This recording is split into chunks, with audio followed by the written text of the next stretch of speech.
Yeah, fall ball went really well between the experience of our upperclassmen and then underclassmen that aren't really playing like your traditional underclassmen. There was just a really good gel, a really good mix. When you look out at the field, you couldn't really tell who'd been there 5 years and who just showed up on campus. So it was a really good environment, really competitive, and right where we wanted to start to get rolling for this upcoming season. You know, we returned 5 all-conference selections, 2 all-region players.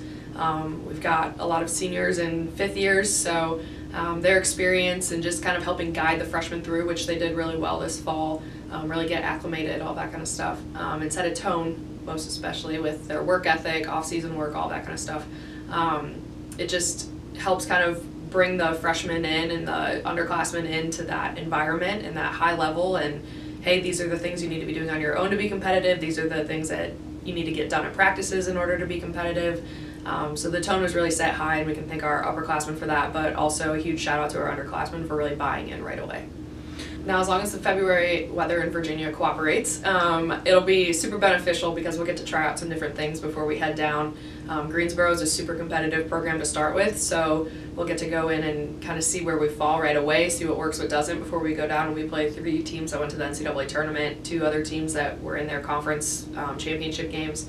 So super competitive.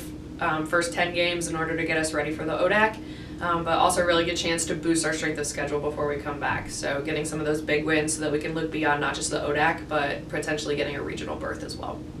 Playing in the ODAC just make it sounds like the SEC, it just means more. Like you get to, I don't know, you get to play your best ball all the time. There's no games off, whether you're playing the top team in the conference or the bottom of the conference.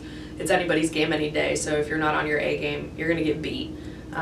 And knowing that, you know, you're playing some of the best ball in Division III in the country it makes it a lot more fun, a lot more intense, and you kind of get more of that competitiveness out of it.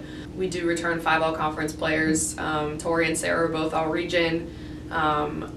Sarah was up for Conference Player of the Year, and then we had Emma Killian, Sam Martin, and Jasmine Smith returning as well, that were all conference award winners. And I just think, again, that sets a tone to have that many people represented. And we also had Avery Pinder, who just graduated. So to kind of have that legacy of, like, this is the expectation that we do put multiple players up for those awards. And we've got plenty of freshmen that are going to also, I believe, make a splash in that category too. So anything else you want to add in? Should be a good year.